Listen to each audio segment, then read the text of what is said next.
Hello everyone, my name is Aaron Christensen, and this is Horror 101 with Dr. AC, celebrating classic horror throughout history with new episodes every Friday night. Sexy and funny, inflammatory and spooky, director Bryan Forbes and screenwriter William Goldman's adaptation of Ira Levin's bestseller, The Stepford Wives, is that rare animal. Socially relevant, yet thoroughly entertaining horror sci-fi thriller. Frustrated NYC photographer Joanna, played by Katharine Ross, moves with her family to the idyllic Connecticut suburb of Stepford. Before long, the liberated lass observes that the local female population is a domestic and submissive lot, unnaturally preoccupied with fulfilling their husband's every passing desire. Cautionary women's lib tale, nail-biting conspiracy yarn, satire on social politics, science fiction, or social fact. Audiences of the day saw all of this and more, and is a testament to the artist both before and behind the camera that it still packs a wallop today. In the town of Stepford, the men are getting exactly what they always dreamed of, perfect wives, and the dream is becoming a nightmare for the Stepford Wives. A very modern suspense story from the author of Rosemary's Baby. The Stepford Wives, about what men can do behind closed doors. They were telling me about the Men's Association. Right now, it's strictly men only. Not to mention that creepy men's association. We moved here about 2 months ago, and Ed joins this men's association. Anything that gets him out of the house nights is fine with me. I like to watch women doing little domestic chores. You came to the right town. I want to please him now. I'll just die if I don't get this recipe. It took me so long to get the upstairs floor to shine. Charmaine's changed, Carol Van Zandt's changed, and so have all those other women's club members. I'm getting the hell out of Stepford. Bobby, it's gotten to you now. I just want to look like a woman. And you're not going to leave Stepford either, are you? Leave Stepford? Charmaine changed, Carol Van Zandt changed. She's changed. And stop telling me I'm crazy. You see somebody, you get some help. You see a psychiatrist. I think the men in the association are behind it. And my time is coming. Everybody's out looking for it, so don't panic. I want my children. Where are they? Charmaine changed. Bobby changed. And my time is coming. Columbia Pictures and Palomar Pictures present Katharine Ross and Paula Prentice in The Stepford Wives. Oh, A very modern suspense story from the author of Rosemary's Baby, rated PG. Stepford, Connecticut. It's a nice place to visit, but you wouldn't want to live there. Or would you? We're going to be talking about The Stepford Wives celebrating its 50th anniversary, and we've got an amazing panel to chat about it with me. Let's bring everybody in, and let's say hello to Anna Saragioli, making her Horror 101 debut. Hello. Happy to be joining. Dino Clark. Good evening, everyone. I'll just die if I don't get that recipe. Kate Estrella. Hi, I'm Kate, a current Gothamite avid reader. Let's figure out this burg. Returning to the doc's office, Nicola McCafferty. Welcome to Stepford. And the always mysterious, always charming Joe B. Hello, everybody. Stepford time. And we are going to be chatting about The Stepford Wives from 1975, celebrating its 50th anniversary. And we will definitely touch upon some of the other iterations of Stepford. Thanks for coming on the show, everybody, and welcome. This is a movie that has a very near and dear place in my heart. It was the first time I had seen a movie that kind of put social commentary as its text. It wasn't hiding beneath the surface. It was right there. Anna, when we first chatted, you were like, Stepford Wives is my favorite movie. I'm like, are you kidding? How and why is it your favorite movie? One of my favorite movies for sure. So the first time I saw it, I was living in the suburbs, which is important because suburban horror is such a part of the story. And I was living in the suburbs and commuting downtown Chicago to go to law school. And, was like in that part in my career where I'm like stepping up to a different career and not settling down into suburban family life. And then this movie was like the most horrifying thing I could imagine at that time. And I think it's aged so well. And one of the things that is exciting for me is when I see more horror movies and I'm watching them and I'm like, oh, I can get the frame of reference. So when I saw Get Out, When I saw Companion most recently, I get excited when I can see a movie and I'm like, I can see the importance of that movie even today. It's still one of my favorite movies. Dino, how did you come to this movie for the first time? That's a great question. So actually, Dawn, who introduced me to you and Michelle back in the early 2000s and part of the Chicago theater scene at the time, Dawn and I are still very good friends. And at the time, back in the early aughts, we were coworkers, and we were just talking about, various movies. And she mentioned Stepford Wives, and I'd heard the term Stepford because I think, obviously over the last few decades since the movie has come out, that term has kind of become part of the vernacular. Like, oh, it's a Stepford husband, or it's a Stepford brother, whatever the case may be. And I had never seen it. And so Dawn scolded me and said, no, you have to watch this movie. I do respect and appreciate the film, and I've watched it a handful of times over the year. Thank you. Kate, let's jump down to you. I know that you are also familiar with the source material by Ira Levin. I'm curious to hear how you came to the movie and how you came to the book for the first time. Yeah, so I have kind of a cute story because Nicola and I, during COVID, did something called Virtual Picture Show, and we both realized we hadn't yet seen this movie, which looked very stylish. And we watched it together, virtually sort of texting the whole time. I swiftly thereafter read the novel by Ira Levin. I think I might have actually bought it. And yeah, it's a super faithful adaptation, especially in terms of dialogue. So I'm excited to talk about that. Awesome.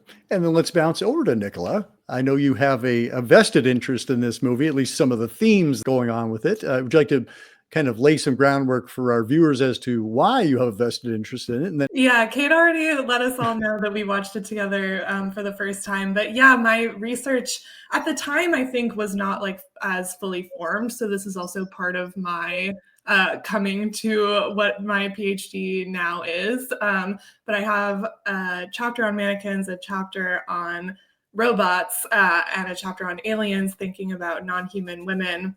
And how media representations of them kind of help us think about who comes to count as human and how those processes work.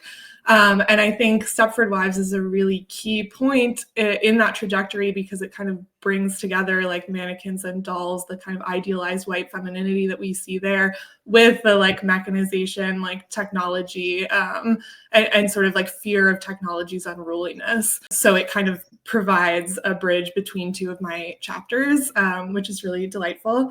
And so I too have also read the book and reread the book recently. And Joe, this was one of the movies when I floated the roster to people. You signed up for this one right away. What is the appeal for you? Well, I don't think I saw it until I was maybe 20 years old or something in a science fiction film class at UWM, which is a really cool class where I got to see a lot of things I maybe never would have seen before. Before that, I knew it as kind of Simpsons references. I think what was just touched on, this idea of like who is granted personhood, who is granted agency, this sort of sci-fi idea of, I don't know, replacement or robotics is super interesting to me. So I hadn't seen it in a long time and I really wanted to revisit it. So it was an easy yes when I saw your list. And yes, we did mention the Ira Levin novel, but it's a very short, almost a novella. It's only over 100 pages. The movie is directed by Bryan Forbes, English director, and scripted, at least initially, by William Goldman, who had already won an Oscar for Butch Cassidy and the Sundance Kid. Goldman's name definitely was a selling point in terms of getting the movie made. Kate, you and I were talking before. There were some changes made between the original Goldman script and Bryan Forbes' version that we see today. And Bryan Forbes is a screenwriter as well, and he did a pretty heavy rewrite on it. Can you talk about some of the differences between the Goldman script and the one that we're familiar with today? So I sort of sped through the Goldman script. I took a little field trip to Columbia where they had his archives. So I got to look at his annotated copy of the Stepford Wives and then also, there were several versions of the script, and my research appointment was not long enough to sort of do comparisons between each, but that would have been an awesome way to spend a whole day. I think notably, if I'm remembering correctly, I took a lot of pictures fast. The ending, actually, Joanna ends up with Diz, as opposed to her husband. She sort of gets in the car with a really blank stare. They're grocery shopping. It's unclear if we go back, if she's with Walter or sort of has fully forgotten. She's with her kids. But yeah, that's how I remember at least the last page of one of the versions of the script that I initially looked at. And there are some little scattered scenes throughout that don't necessarily appear. I feel like the rewriting, and maybe you have something in mind about this, AC, is like fairly minimal, like perhaps just in terms of plot there are changes, but in terms of the dialogue, the words coming out of the characters' mouths, that is really true to the novel. And that actually didn't change much from how we see it on the page of Levin's novel to what is happening in the movie. So I thought that was interesting. And I see you nodding. Were you familiar with that as well? I didn't go to Columbia, but I went all through the depths of like old horror forums and found that. And the thing that clicked is one of the interesting changes from the book to the movie is in the book, Diz is clearly the leader of the men's association. He is married though, and his wife had been the president of the women's association and then was now a Stepford wife. And then strikingly in the movie, there's the pool party where they comment about how he's a bachelor. So now I guess that change makes sense, where they were trying to insert that different ending and then changed it. If I'm remembering correctly, in the novel, that is the same as well. In the novel, we actually make the discovery about the Women's Association toward the very end, which would make for an entirely different plot structure. I love the way it's done in the film, though. Joanna goes to the library in the novel. Yeah, lots of the library features really heavily in the novel in a way that it doesn't even appear in the movie. And I do think it's a really interesting foil for the Men's Association, like the library as like a place of history, of institutional knowledge, and the Men's Association as like ahistorical and wiping people's memories. I think that plays out really well. We don't have to talk so much about the novel, but I have lots to say. No, I want to talk in depth about it, because I mean, I feel like this was the novel was recognized as a feminist allegory. Whereas when the film came out, it was actually attacked by feminist groups that saw it as a, well, what did Betty Friedan say?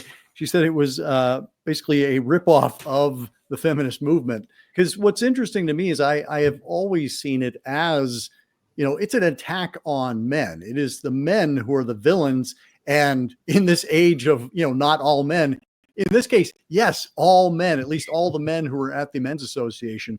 Now, obviously, we only see like maybe 10 or 12 men. So Stepford is not comprised of 12 families. It's probably a larger community that maybe there is a smaller conspiracy, and this will, eventually infect the entirety of Stepford. But it does seem like anybody who's new who comes to town, they are the ones that are brought in and seduced and then eventually replaced. But I'm curious to hear, what are people's takeaways? Does this feel like an attack on the feminist movement, or does it feel like it's in support of it? What are people's thoughts on that? To think of it as an attack is sort of strange, because I like how kind of fierce Joanna is, like right from the get-go. And when she's confronting her husband, she's like, you make decisions, but you pretend like they're decisions that we've made together, and they're not. And like, I demand my agency in this relationship, and that we do those things together, which kind of felt like her driving force through everything else, through her investigation, her ability to see things that other people can't see, her ability to listen and hear for things that other people can't. Yeah, I mean, I definitely read the film as a feminist film. I think there are a lot of kind of like simultaneous critiques that are being mounted. There's definitely a critique of patriarchal social structures. There's also a critique of consumerism that's happening. There's kind of a race class gender, like intersectional thing happening. And I do think that a lot of the nuance that is present in the book that makes all of those things more legible is lost in the adaptation to the screen.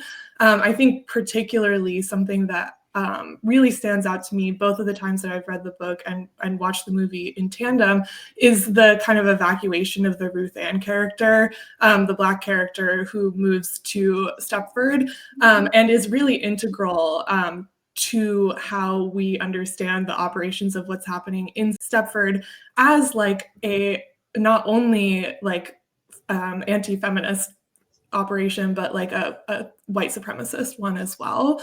And her experience is entirely different than Joanna's, who is not isolated. Ruth Ann is like very isolated and so doesn't have the kind of like Bobby Markowitz upwardly mobile connection. And the final section of the book is also in Ruth Ann's perspective, as she's the only one who hasn't been changed yet, the only character that we know, but she begins to sort of like doubt herself when she encounters Joanna changed.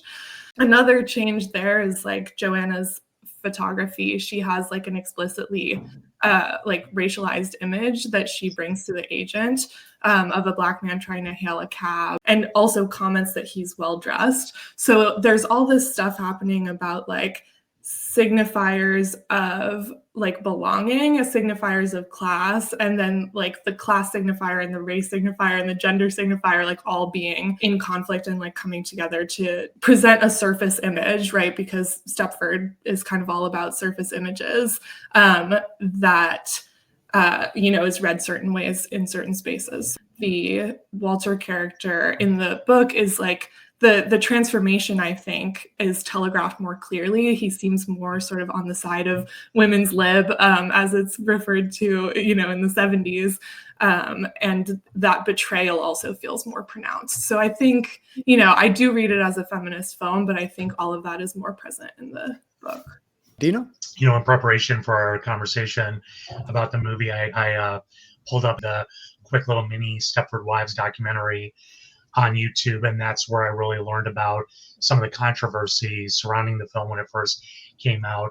Personally, I lean more towards the side of, I feel like the film ultimately has a pro-feminist movement slant. However, I kind of equate it to The Exorcist, where I think depending on your perspective, you can see it from both angles. Like, whereas The Exorcist, you had some folks saying that the film was demonic and anti-Catholic. You had folks on the other side of the aisle who said, no, it's really pro-Catholic, it's pro-faith. I kind of see some of that similar argument with the Stepford Wives, that depending on your point of view, you can see it from both sides, but ultimately I land more towards on the pro-feminist side. I do see it as a feminist film. I understand the criticism at the time. I think criticism is always, welcome. But I mean, the ultimate horror in this movie is, I think it's about conformity, conforming to the suburbs, conforming to elevating up in your class, your social class. And what does it take to reach that conformity? The conversation is that your wife has to change. And in this movie, it's from her perspective, where it's like, okay, well, we can't live in the city anymore. I can't have those kinds of connections. Now I'm in the suburbs and I can't really explore my career the way I'd like to. That's, there was the scene where she's taking all the photographs of the kids, which is interesting because it's already showing her subject matter, and her artistic eye is already changing from being out there, but she's like trying to make it work. The horror is like that you become, as a woman, you can be so easily put into this objectified, like you are a prop, a maid, a commodity, where your function is to help everyone around you but yourself. And so I think this movie did a really good job of exploring that particular important theme. I also think it's interesting to look at the difference between the ending of the book and the ending of the movie. And I'd like to talk about that just a little bit. Sure. Let's just say, hey, spoilers, everybody. If you haven't already, you're already 15 minutes, 20 minutes in. And yes, We're going to be talking deep details about the Stepford Wives. So if you haven't seen it already, please go out and see it right now and then come back, join our show already in progress. Hit it, Anna. So the book, it's Bobby's robot that kills Joanna, where the book ends with Joanna. She doesn't go looking for the kid. She's like, oh, I know those kids are going to be fine. She is running in the snow. She picks up a big stick. And so in both, you've got either the fireplace stoker or the stick. We know in horror movies, phallic objects for a female lead are always, something that can be talked about for quite a while. But she's eventually rounded up by various members of the Men Association. She's actually running to Ruth Ann's house. That's the Black character who doesn't get as much attention in the movie. And the men say, what if Bobby cut herself and she bled? Would you believe us then? She goes to Bobby's house and Bobby's approaching her with a knife. And basically, I think there are a few ways to read it, but it seems like she so desperately wants her friend, her only friend, to still be there, for this all to be fake, that she just kind of stops. Whereas in the movie, she's looking for her children. That's why she can't leave, because she has to get her children. And especially at the time the movie came out, that's how a lot of women were still in abusive marriages. It's why a lot of women are still in abusive marriages today, because of children and being afraid to leave them.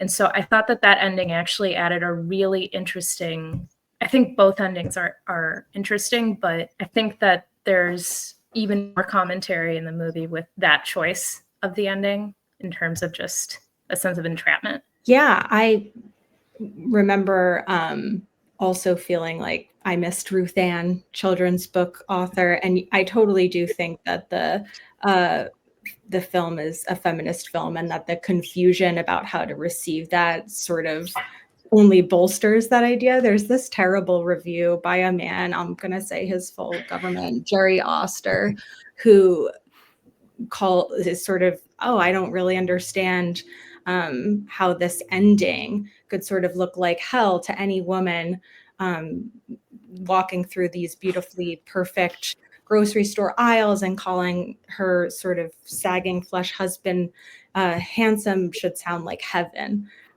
Which makes you want to crawl out of your skin. There's also a couple of other contemporaneous reviews that are confused by why it's not funny. And I think that is crazy because I think the movie is clear that this change also hurts the men as well, in the way that patriarchy is good for nobody, which are words out of Joanna's mouth at the beginning of the movie too, when they're sort of joking about, marching to allow women into the men's association. So, I mean, they cry, they're sweating in the car, they're a mess, they can't drive, after this happens. And I mean, yet they go through with it. But in both versions, at the novel, where it's Bobby's robot that kills her, but there is that, will you bleed if you're stabbed, if you cut yourself? Or in the film, Joanna does that instant crazy stab right into her stomach where no blood happens, but it makes Bobby malfunction. I came across a little bit of source material via Ira Levin's website. And apparently he had been really into a book called Future Shock by Alvin Toffler. And that book had a really good discussion about just, it's a kind of, social commentary, collection of essays worrying about technology that I feel like are popular perennially. I have a background in book publishing, so it's like, oh, I know this song. In that book, there's a really relevant passage that is describing these robots, the Disney robots, and that they do everything but bleed. So we know that Ira Levin was into this book. Built of clear plastic that, according to one reporter, does everything but bleed. The robots chase girls, play music, fire pistols, and so closely resemble human forms that visitors routinely shriek with fear, flinch, and otherwise react as though they were dealing with real human beings. And there are also domestic robots in that book too. So I feel like the anxiety and what makes human is clearly on Levin's mind as he's writing the novel, and certainly comes through in the film with that scene. Poor Bobby. Poor Joanna. And I think that turn to like, what is it that differentiates the human from the like really passable, like passing for human robot, is often like we turn to the material as like the site of distinction. And so there are all these, you know, across media, we see like flesh and blood kind of as the trope that's like invoked of like what is real. Flesh and blood is real, even though like actually machinery is just as real, like present in the real world as flesh and blood is, but where real also then comes to stand in for human. I really love the opening of this film where she is alone in her New York apartment and she's staring into a mirror. And obviously, you know, mirroring and doubling is going to play heavily into the film, but she's also isolated. She's isolated and she's being taken from a place she loves, or at least seems to appreciate, and taken someplace that she doesn't want to be. We see a character carrying a mannequin across the street, and one of the girls says, you know, "Daddy, I just saw a man carrying a naked woman." And he says, "That's why we're moving to Stepford." It's because, you know, this pervasive awfulness that is the city.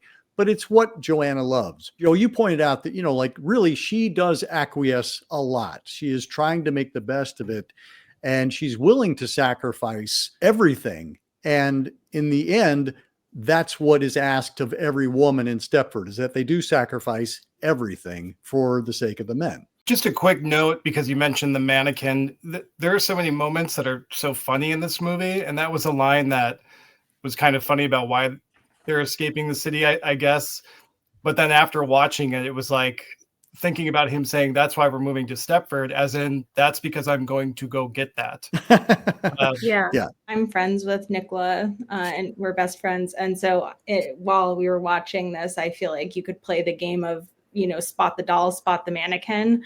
And yeah, I would love to hear, I don't know, Nicola riff a little maybe on just what other objects are like that are sort of so prescient in that way. And I mean, the mannequin there has sort of horribly like her face and eyes bandaged over or sort of covered by something. But anyway, I feel like that image comes up so much in this movie. Yeah, there's the mannequin at the beginning, and then they have a little, I mean, I guess I'm going to call them like body surrogates or something, but in their house when they move in, there's like this strange thing on the mantle. I don't even know really how to describe it. And in one of the earlier scenes where they're moving in, it's just so like big in the frame. And then later you see it and it's actually like quite a small object that's like just kind of the torso, head and torso of a like human figure, and then some weird bottom. And even like right towards the very end, when she's in the men's association, she opens one of the doors and finds this like life-size doll, but not realistic really, and kind of more of a Victorian like garb. And I think like I did pull a quote for everybody about body surrogates from a scholar called Francesco Spampinato. And I'm also going to bring in Freud real fast too, since AC mentioned doubling. But he writes, while mannequins, lifelike dolls, and avatars have a function in real life, their use in art has to be intended as purely psychological.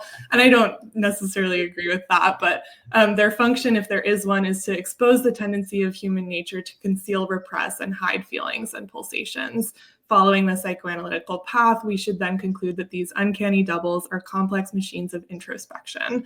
We fetishize them in order to escape a confrontation with our real selves. We project ourselves or our fantasies onto them in order to bypass natural and social limits or real life. And I think that especially that ending piece has a lot to say about what's happening in Stepford.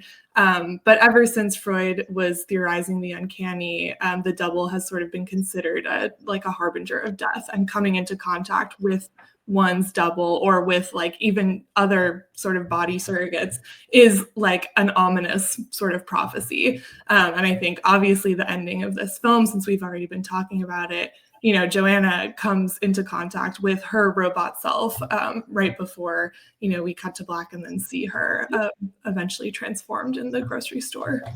With regard to the movie, like as a horror film, what are some of the horror moments that we see? Because I feel like this movie has one of these great senses of dread that just kind of drifts throughout, and especially on subsequent viewings. Like when I was watching it this time, when we first see Nanette Newman's character, when she appears to Walter and he's kind of looking at her curiously, we get the sense of she's acting a little strange and he's responding to how strange she's behaving. On subsequent viewings, you look at it, he's going, wow, she seems realistic. She seems like a real person. And that was what really struck me this time around. Like, that's the horrors, that he's kind of excited by the fact that, like, wow, they really are real. Everything I've heard about Stepford is real. Going back to like the move from the city to the suburbs, I think like many horror movies that are set in the suburbs, it's a reminder that you can move away from a crime-ridden city. Doesn't mean you're necessarily safe. And in the case of Joanna, obviously, we see that unfortunately to be true. And AC, like you mentioned, there's definitely a foreboding sense of like just dread, or maybe like an undercurrent of dread that upon, I think, initial viewing, I felt anxious, but I really didn't know why. And then when I've gone back and rewatched the movie a handful of times, definitely picked up on that. I think especially in the case of Walter, who, you know, is Joanna's spouse, her partner, the person that she married and is expecting to love and protect her, and then to kind of see him like gaslight her and say, you're being dramatic, you're overreacting, everything is fine, and then in the background kind of plotting and wanting to basically have his own robot wife. I mean, that's pretty horrific. So definitely there are some strong horror themes throughout. There are a few things so first of all, Bryan Forbes said that one of the things that he was aiming to do with this movie is to have bright summer lush trees. So it's not a gothic story. It's not a haunted, creaky house story. So it's never going to be that. It's the beauty of everything that's part of the unease. Mm-hmm. Definitely, you know, a classic slow burn. And it's small things like when Carol, played by Nanette, who's Bryan Forbes' actual wife, when she has the car accident and she's taken away, the ambulance isn't going to the hospital. It's going the opposite direction of the hospital. So it's like these small things that just aren't right. The sense of unease. And I think that probably the first moment of true horror in the movie is when Charmaine's tennis court is being ripped out. Charmaine has gotten rid of her German Virgo maid, who she loves, and is done with tennis. This is so great. And that's the first moment of horror. And then the horror is a countdown. Yeah. I just need to say before I forget, because I have an attention disorder, in the script, it says the tennis court is being murdered. So I feel like you are totally spot on with that. And I guess now I'm realizing too, the moment before is when she is chasing her dog, Fred, which my cat's name's Fred. So I immediately remembered the pet's name. And that's when you see Charmaine's husband, you know, very hysterical. And it actually looks like a priest who's driving the car, which I don't even know what to get started on that. But the next scene, he's all happy. His tennis court is getting murdered and his wife is a robot.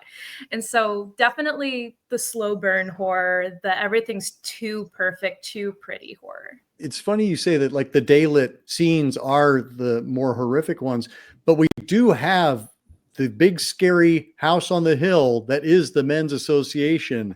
And it is, you know, it is set up as this place of darkness. It is dimly lit or it is not lit at all.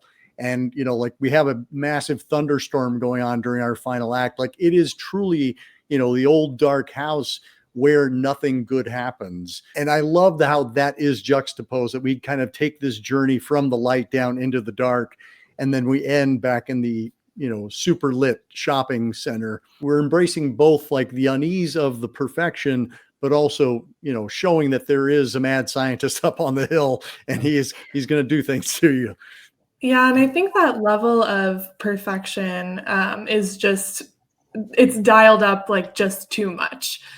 just a little bit too much, that it automatically kind of is an unsettling experience. Kate was saying that like it's very faithful adaptation in a lot of ways, and there's a line from the book that says, Joanna is talking about the women of Stepford, and she says, like an actress in a commercial, that's what she was, Joanna felt suddenly. That's what they all were, all the Stepford wives, actresses in commercials, pleased with detergents and floor wax, with cleansers, shampoos, and deodorants. Pretty actresses, big in the bosom, but small in the talent, playing suburban housewives unconvincingly, too nicey nice to be real. And I think that I underlined it immediately because that is the pervasive feeling of the film. It's like overlit.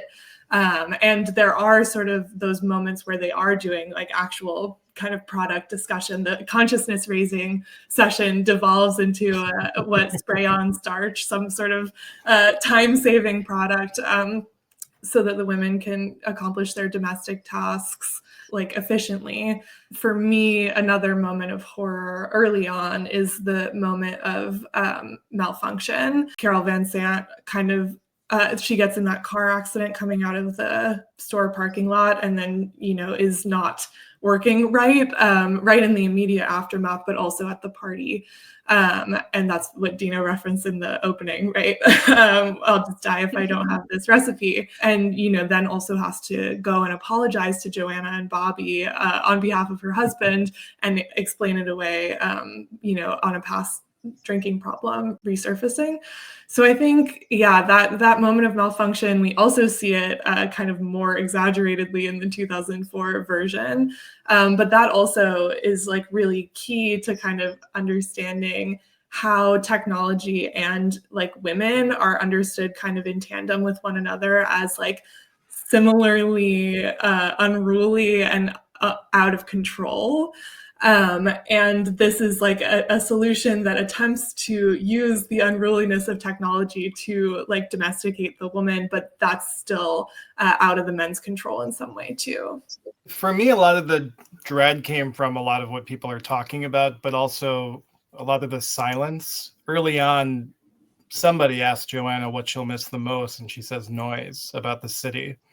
So I kept just after that, I was like, when do we hear a lot of things and when is there silence? And so you mentioned before when Walter encounters the Stepford Wives sort of emerging from the field or wherever that is, it's very quiet. And so every time there's silence, it feels very sinister.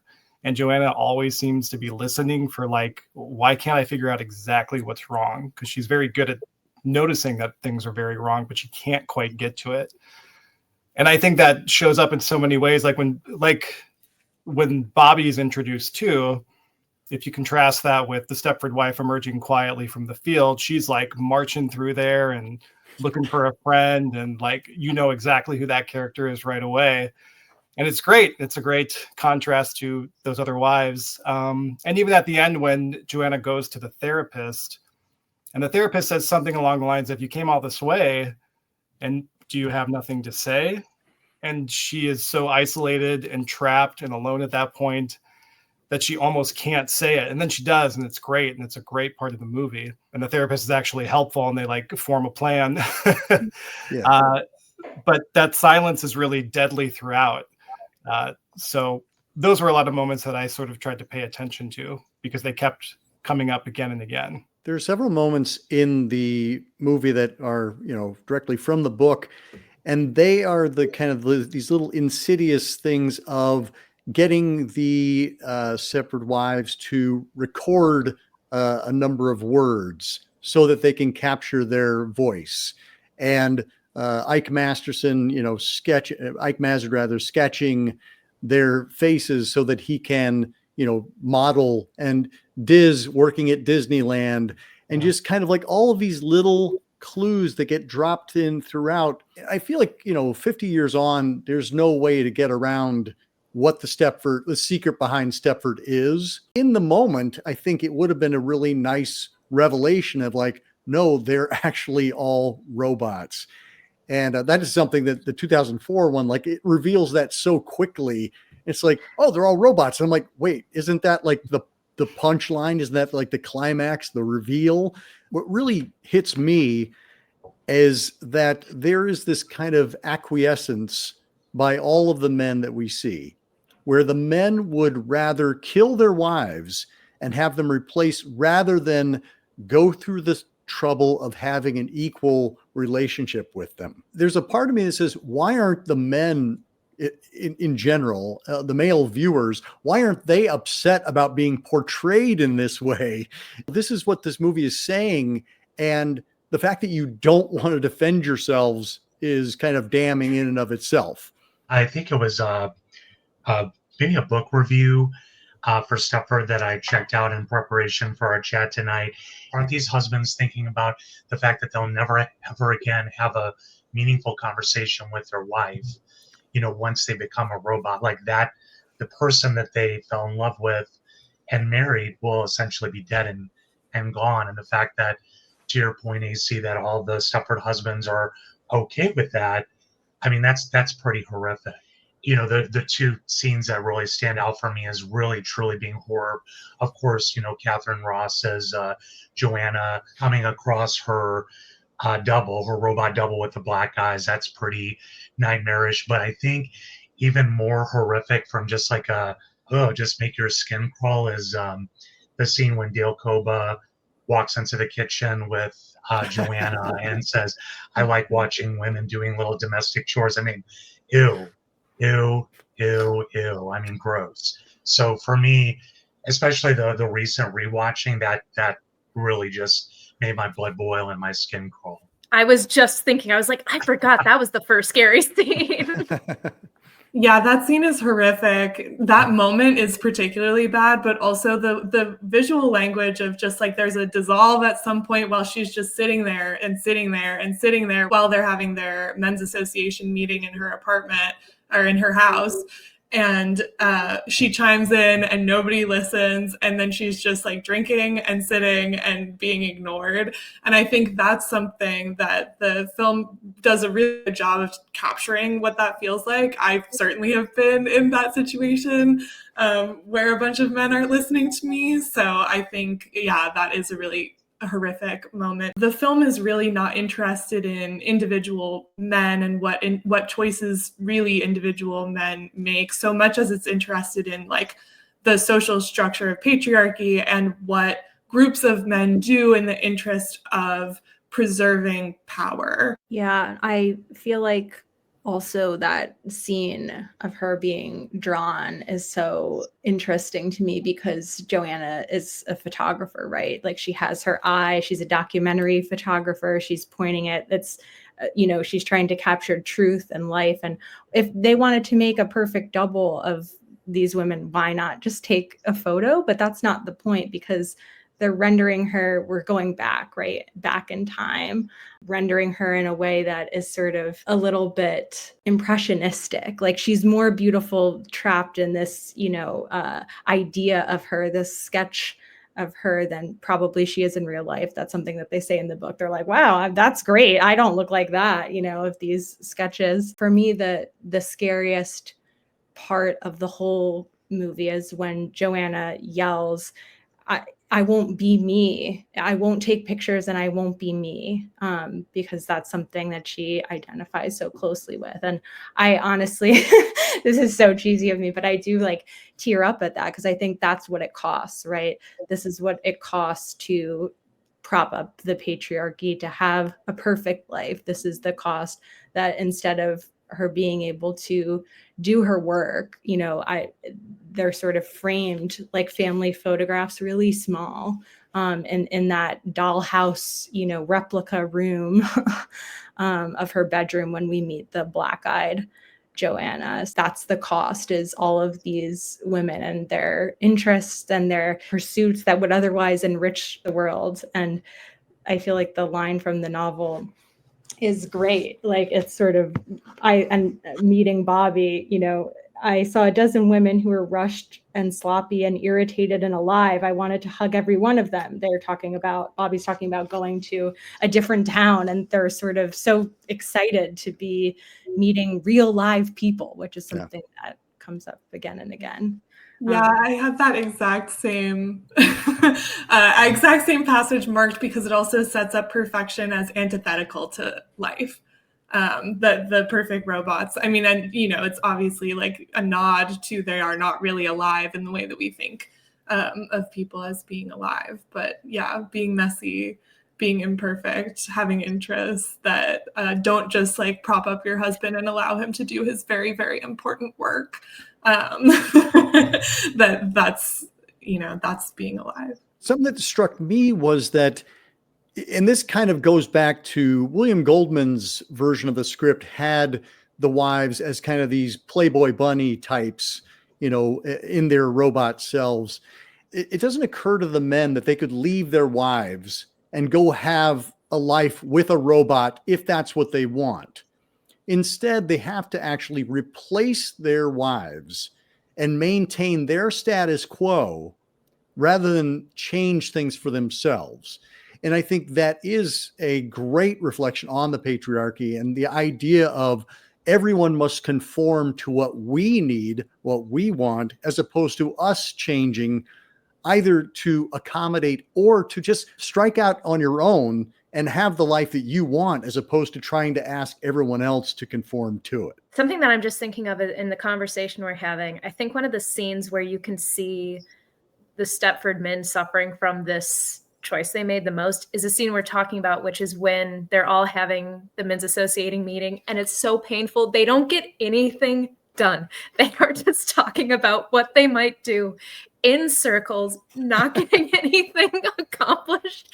It's so painful. And it's almost feeling like they each have to be the person giving ideas, but never the one conceding ideas. And that it's just going nowhere, and how miserable that has to be. The stereotypical man, like talking just to hear themselves talk, right? But not actually listening and receiving information and then responding to it. But the other thing that came to mind, AC and Ann, as you were both talking, is ultimately these guys, they wanted to be able to have their cake and eat it too, right? That rather than, I'm no longer happy with my partner, so I'm going to go the more difficult route and break that relationship and start anew. It's like, no, I'm going to spec up the perfect person, but using the image of my current partner. Joanna's comment about saying I won't be me, to me, that's where, for me,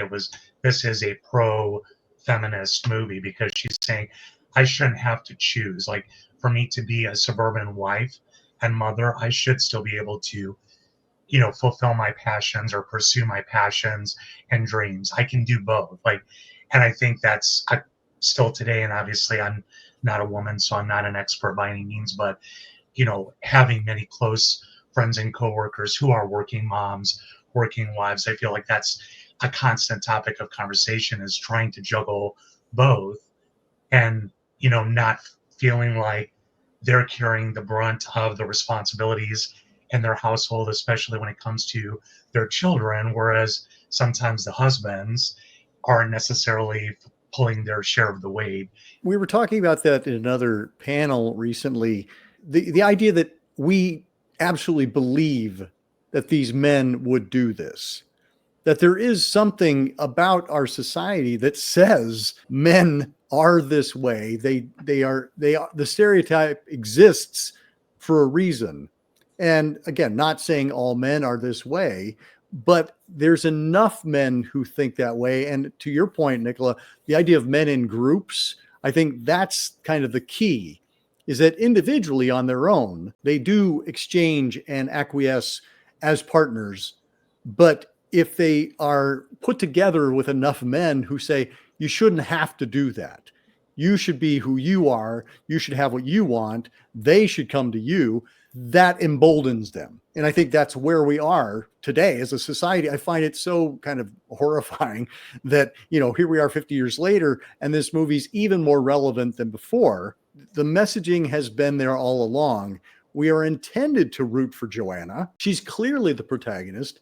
You need to recognize that's you up on the screen in some way. You have been complicit in some way. It's intended to be the wake-up call. And I find it just frustrating that so many men in society, whether they're horror fans or not, reject this idea of there's some culpability on their part. Yeah, AC, I feel like the part where Diz at that nighttime deep dark end scene is in pursuit of Joanna and is just walking so slowly. And in the script, the directive is he has all the time in the world. Right. And I think that the timelessness of the aesthetics just reinforces, and the choice not to make them Playboy bunnies. I think in that short documentary, we find out that that was a little bit of Bryan Forbes's wife, you know, perhaps not being comfortable with being outfitted that way. But I think it really worked out because I think it is a sort of timeless Victorian conservatism. The fact that we're surrounded by this Chippendale furniture all the time, like there's not even really modernism, a style of furniture that is, you know, far back 1700s England, like it stinks of colonialism. Like there's this sort of hovering look that I think is meant to remind us that, yeah, not only should you be taking responsibility now, but things have been like this for quite a long time. And that if you're complicit or you're not paying attention, or you can't get the information, you can't learn the rules of the contest, I think is what Bobby calls it, then this cycle is going to keep perpetuating itself. There's another doll moment, bonus doll, where Carol Van Zandt is talking about, she had been the president of the Women's Association, and she's going through that dialogue that Nicola mentioned before about, oh, she, you know, is happy now, and she's putting a bow in her daughter's hair, and her daughter has a doll who looks almost exactly like her. And I think we just know that this is fated to happen and keep happening. And what's really scary too is, yeah, that the men will tell you that they don't mind the whole time, that you're maybe going to work on your photographs, or that, no, we will certainly move. We don't mind. When really they've been plotting your downfall the whole time. So am I going crazy? You know, the great question of social horror. Am I crazy, or is this actually happening? Kate's talking about like the I don't mind, like that is the very last line of the book, is Ruth Ann's husband saying he doesn't mind if she works on her book. And I think like this is, you know, back to AC asking about like, well, why don't they just go and find wives who kind of conform to this ideal, that this like retrograde ideal that they're trying to like recreate.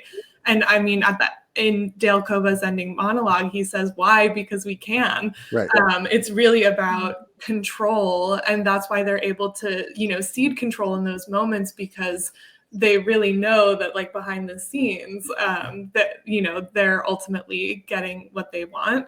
And I think something that comes out much more explicitly in the 2004 version is that it is kind of a battle of the sexes.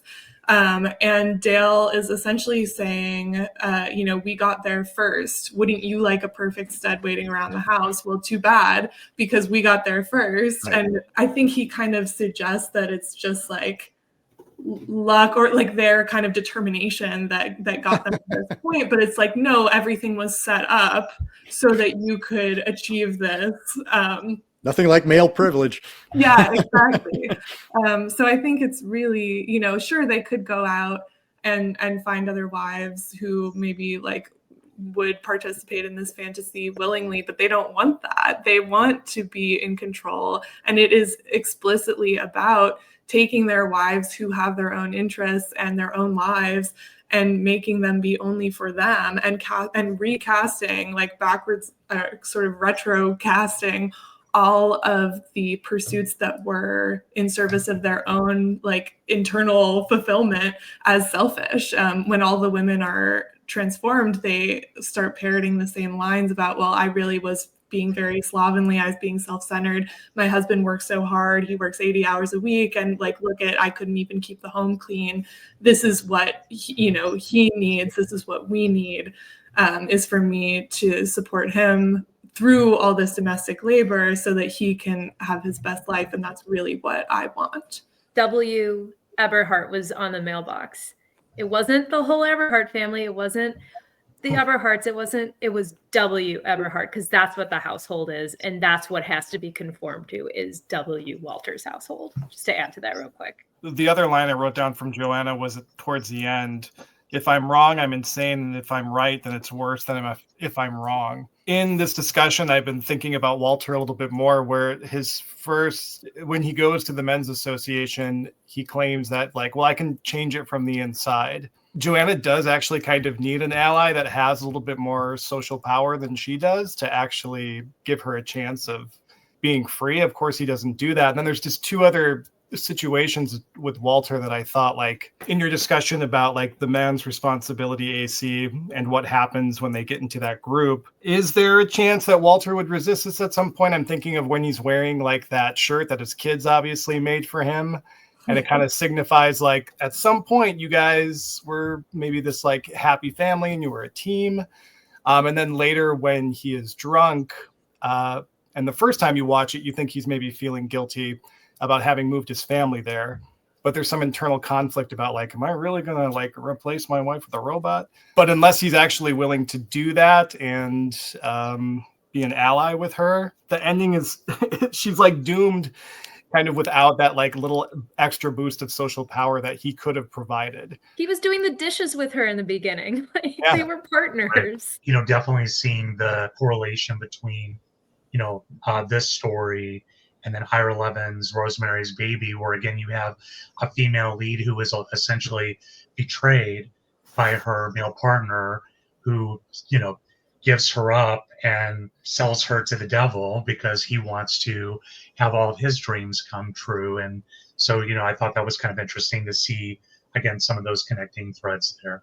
We haven't touched on our awesome cast. Katharine Ross as Joanna. She does such a great job of bringing both the strength and the vulnerability that I think is so necessary for this character. We genuinely ache for her. We want to say, no, you're not crazy. We are witnessing this as well. She was coming off of The Graduate and Butch Cassidy and Sundance Kid, and she was not the first choice for this project. There were several other actors who were considered, Diane Keaton, Tuesday Weld. But I think Katharine Ross is just terrific in this, and she is so well matched by Paula Prentice. Like the two of them are just my heroes throughout. I mean, Paula Prentice just like really couldn't be better. She is nailing Bobby Marco. She's hilarious. Every line is delivered pitch perfect. And even as she starts to sort of like unravel more and she starts, proposing her theories about the water, and you tell that she's like, her distress is increasing. She's still delivering everything in the same sort of like perfectly sardonic kind of way. And I think that that's what makes her transformation, which is supposed to be the kind of like pivotal transformation, so jarring, is that, all of her personality, which has been, so visible throughout the entire film, and such a breath of fresh air for Joanna, and just like, immediately palpable the way she storms onto the screen. It's all gone. Even though she's such a magnetic performer that there's like still some of it that like cracks through. But then she's just, gushing about her shopping trip at Bergdorf's and asking if she can make Joanna a cup of coffee like every other Stepford wife. And I think that is her performance is what makes that so heartbreaking. That was the first thing I thought, is that when she does get transformed, I was like, they really are good, because she's a great robot. I'm like, you got just enough of the Bobby in there that you're like, no, that's still Bobby, right? It's okay. And the thing that kind of like leads Joanna to really question herself, she's like, it seems so much like Bobby, and yet the light has gone out in a way. I want to be friends with her. Oh, I want to be friends with both of them. I mean, and I want their clothes, and I want to, have a kiki with them over instant coffee. Their chemistry on screen is so great, and they're so excited even to meet Charmaine. And I feel like they both embody that line that we were talking about before. Yeah, rushed, messy, irritated, and alive. And that's why the cost is so high, because they're so brilliant and so magnetic. I feel like especially for Joanna. I mean, at the end, or I think Bobby's actually wearing white too. Their sartorial choices are really chafing the whole time with the Stepford women. They wear pants a lot. They're constantly bearing a midriff. Again, I want to wear all of these clothes. But at the end, especially Joanna in the really bleached out supermarket is wearing a white dress, a big white hat. And I feel like she, throughout the movie, her attendant color to me kind of seems yellow. We meet her in that yellow bandana. She's often wearing a yellow shirt. She has a yellow bathrobe. She wears other colors as well, but I just kept being drawn to the sort of like sunshiny recurrence that is absolutely bleached and cleaned all out of personality by the end. Like we were talking about, the effect is so startling and heartbreaking because of how alive they once were together. Yeah, I definitely love the chemistry between Katharine Ross and Paula Prentice. I still want to have midday ring dings and scotch, and and hang out with the ladies. I mean, to see that their vibe and their personality and how much they enjoy each other's company and that genuine friendship, and then to see that taken away from Joanna, and again, kind of going back to the isolation that we were talking about earlier. But I also want to give a shout out to Peter Masterson, who I had forgotten was in The Exorcist. I'm like, I know I've seen something else with his face. I know he looks familiar, and I'm like, oh, he's the guy that recommended Chris McHugh go see An Exorcist. That's that guy. But I thought it was so cool too that Mary Stuart Masterson, who I did not realize or maybe forgot is his daughter, and then played Joanna and Walter's daughter in the movie. I thought that was such a cool touch. So, well, and Dee Wallace is Nettie, the maid that Charmaine lets go. Right. Dee Wallace, who go on to become quite famous within the horror genre. And this movie wouldn't work if they weren't so charming and likable. The performances make this movie so tragic. Diz too. I don't know the actor's name. Was Patrick O'Neill? He, especially at the end, he is so terrifying and evil to me because in the performance, it's he really believes it. He believes that they are better off this way. He doesn't recognize, Joanna's pain in any way. He's like, no, this is actually better. You just don't understand it. I want to talk a little bit about Bryan Forbes as our director, because he's not a horror director by any means. He reminds me a bit of Robert Wise in that he's dabbled in a lot of different genres, comedy, drama, history. But I think that's kind of the sensibility he brings to it, is that it is a straightforward drama that makes it feel very real. Brian De Palma was apparently originally approached, and William Goldman put the kibosh on that. But I think about how this movie would have been much more clearly a horror movie. Everything would have been heightened. It would have been calling attention to the look of it. And here it just kind of seems like, nope, we're just showing you what Stepford is like. And I think that's what I really like about what Bryan Forbes does here. He's also non-American. He's an English director. And the mini documentary talks about that, where, he's got this different lens with this storytelling and with the movie and with the look. Costumes have been mentioned. Kate pointed out that when they're not the Stepford Wives, they're wearing colors, wearing midriffs, wearing shorts, wearing pants. But then when they're the Stepford Wives, reserved, look like Victorian dolls. And we kind of see from that one scene with Carol Van Zandt and her husband, he peeks through her outfit and it's like, no, you're dressed up for everyone else, but what's beneath is just for me.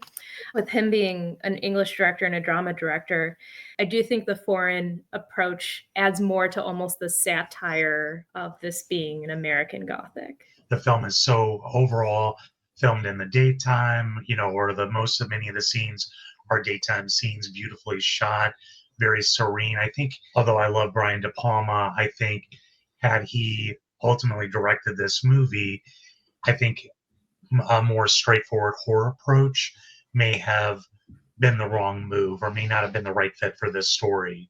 I think the fact that it was so beautifully shot almost makes it even more unsettling, because something's amiss, something's off, but you just can't quite put your finger on it until you progress further along into the movie until you get to the nighttime rain, gothic horror house, more traditional horror scene. You said Peter Masterson being in The Exorcist.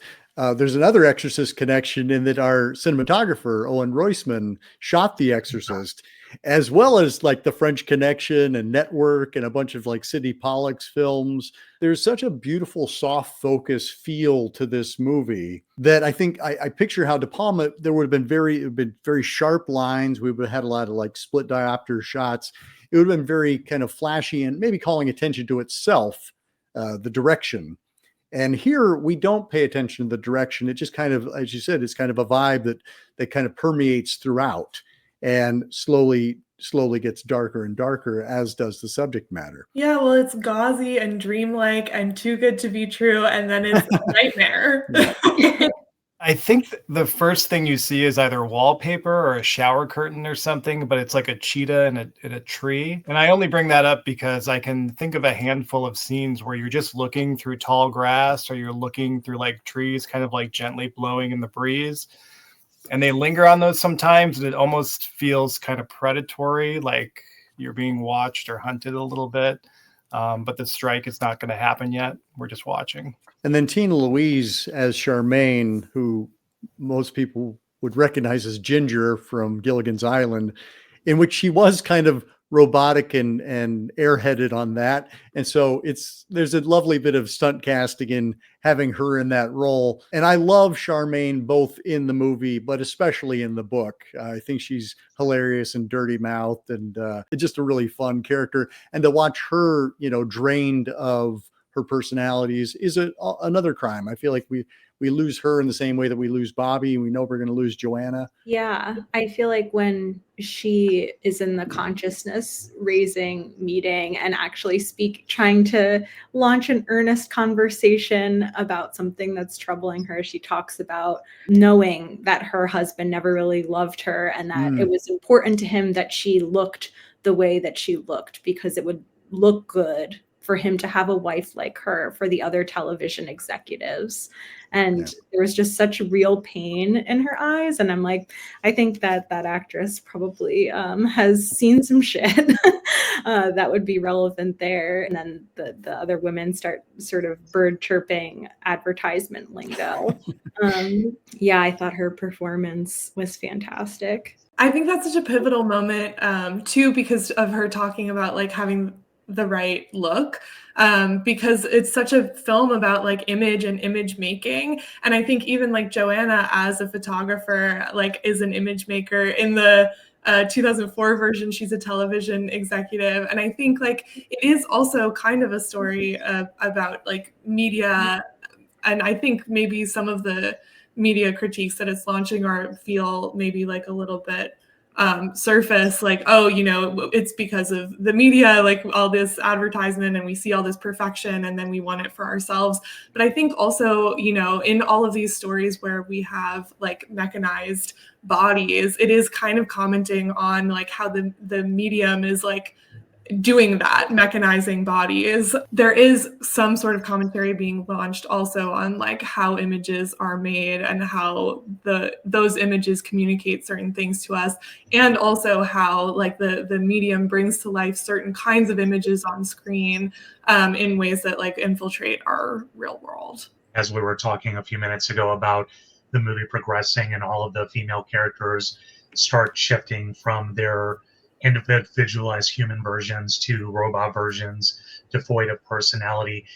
The other movie that came to mind was Invasion of the Body Snatchers, where Joanna at the end is like, please Bobby, like I kind of equate that to the Veronica Cartwright, Donald Sutherland scene at the end of Snatchers, where she's like, okay, this is my person, and then she realizes, oh shit, my person is gone, it's just me and I'm on my own. And I can't imagine how horrific.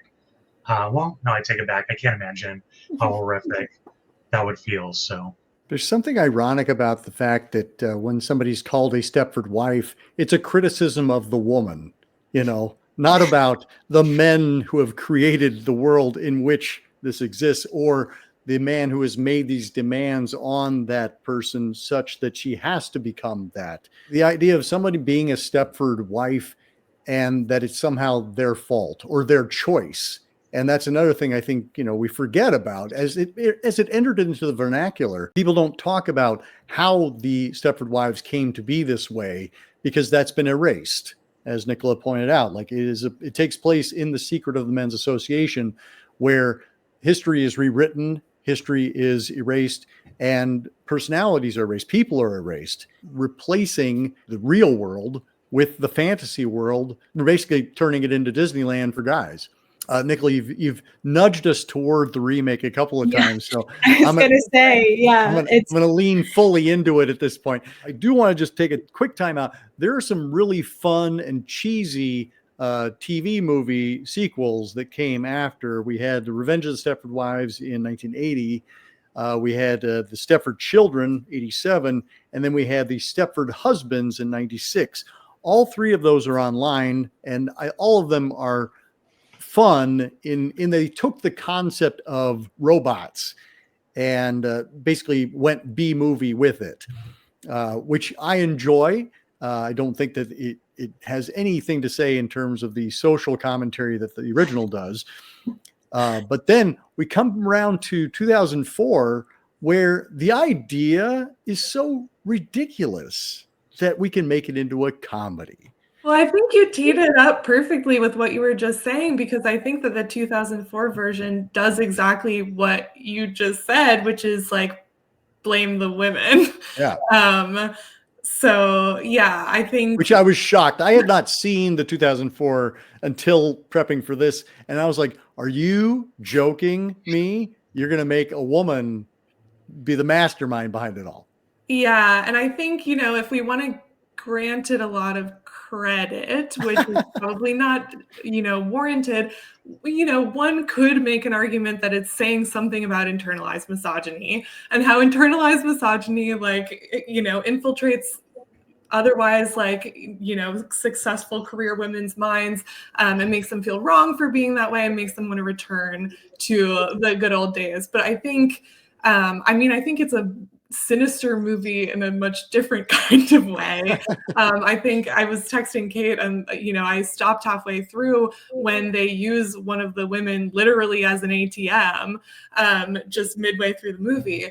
And I think all the suspense is gone. It's not interested in building suspense. It's not really interested in interrogating social structures. It's kind of interested in making fun of several certain kinds of women, the black wearing castrating career bitches, and also the bimbos that they have made them into.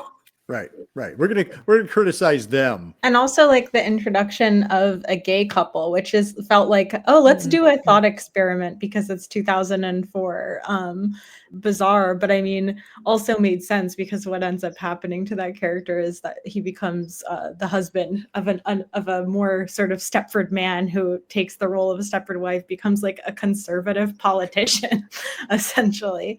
See, that whole subplot just felt like a joke that didn't work and didn't belong in this movie. I was like, wait, aren't we talking about men and women? Like it's specifically what we're talking about here, right? Yeah. It just kind of felt like I was looking for the notes app on my phone because I felt like I didn't even want to take out like my beautiful notebook to take notes on this. So I was just angrily typing into my phone. The kind of conflict that they're having in terms of the marital conflict between Joanna and Walter in this one just felt extremely recycled 90s sitcom kind of moralistic lesson as opposed to anything with real teeth, which is interesting because I feel like the original is relevant today still in a way that I wish it weren't, and to see it made a joke in the much more recent past is so strange. I think you could remake the movie today talking about like AI and being like an Instagram trad wife influencer. And I think there's all sorts of interesting things that could actually be said today. But I'm personally mad about the 2004 one because I said I saw that when it was in theaters. I was 14. what kind of lessons was that movie giving me? Like, don't be a big career work bitch. Make sure you respect your future man so that he doesn't try to kill you and turn you into a robot. And Glenn Close is actually the villain because she wanted to return to traditional values because those feminists that came before you ruined it for us. And I'm just like, now looking back, I'm like, screw that movie. Yeah.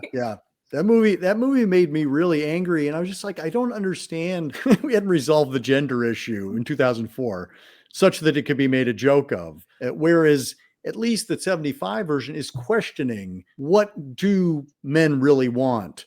What do women really want? I know that, like, during the 70s with the women's liberation movement, there were women who were genuinely questioning if that is the direction they wanted to see things go. There were people who were more comfortable in their traditional roles and were uncomfortable but being dragged forth out of the kitchen. That is actually being addressed in the 75. It is not being addressed in the 2004 remake at all. Anna, you mentioned Companion earlier in our chat, which I just recently watched.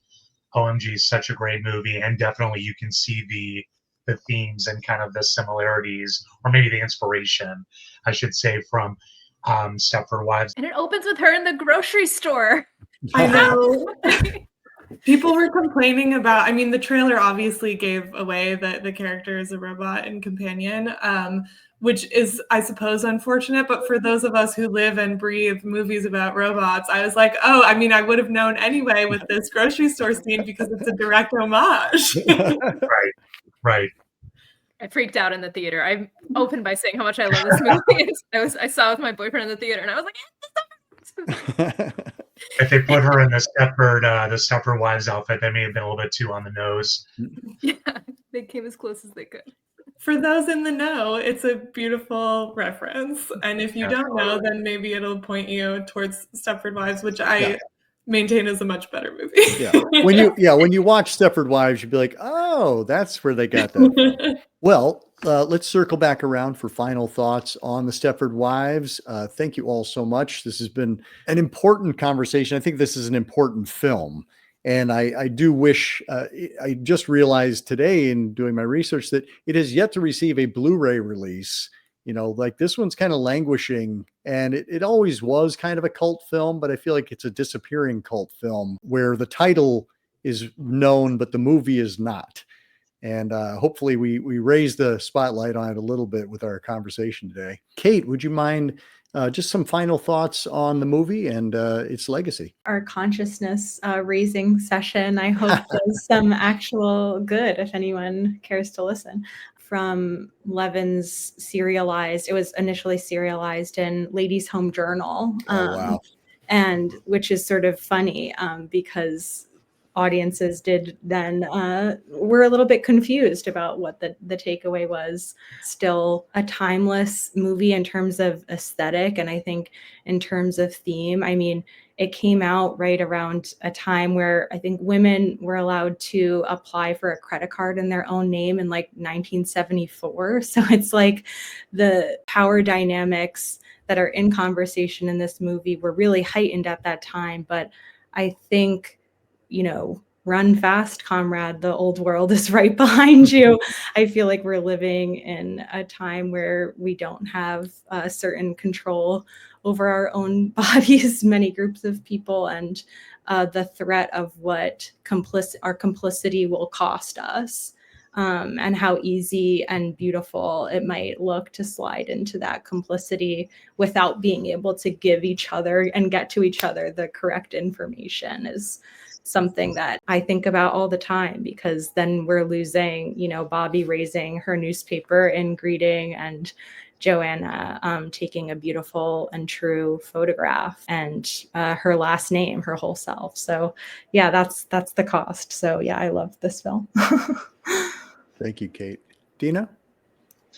Yeah, to Kate's point, I wish we could say that the message behind Stepford Wives wasn't as relevant today as it was back at the time of its release. Unfortunately, and sadly, as we all know, it's probably more relevant now, more so than ever, especially given the attack on women's rights over the last several years and the reversal of Roe v. Wade. And I hope that this conversation, even if it's just for a handful of people who are not familiar with the movie, will inspire them, both men, women, everyone across the board, to check out this film and hopefully help to get their wheels turning and have them asking some questions and starting some tough conversations that probably or hopefully was the intent with the original 1975 film.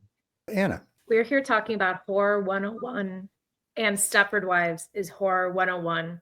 It is 101 for suburban horror, for feminist horror, for social mobility and what's the cost horror, for 1970s horror. It is a foundational horror movie, and it is, as Dino said, sadly, still you can watch it today and feel the same horror because it's patriarchy horror. And we're going to be talking about that for a long time.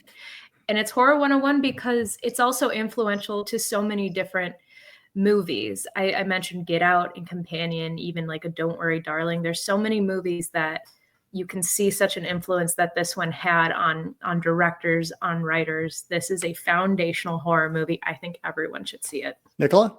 Yeah, I mean, I guess I'll take us back to the idea of history that we've touched on a couple of times. I think something that's really important to me in thinking about this film is that this like masculinist utopian project of restoring a sort of idyllic past is also based on a fiction. Like that past never really existed in that way.